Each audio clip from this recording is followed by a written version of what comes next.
ના કરતા સમજી દો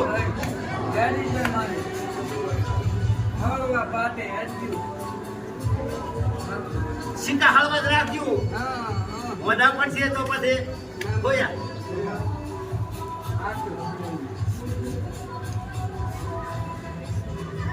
નાના મોટા નો બધા લોકો છે ભાવ ફટફટ ના હોય પણ કોઈ વધારે કે ઓછું કે પણ મનમાં રાખવું નહીં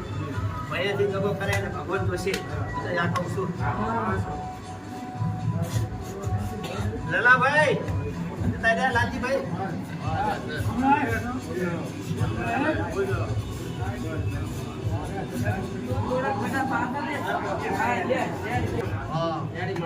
બરોબર એ ઘણી વાપરશે હવે રાજે ને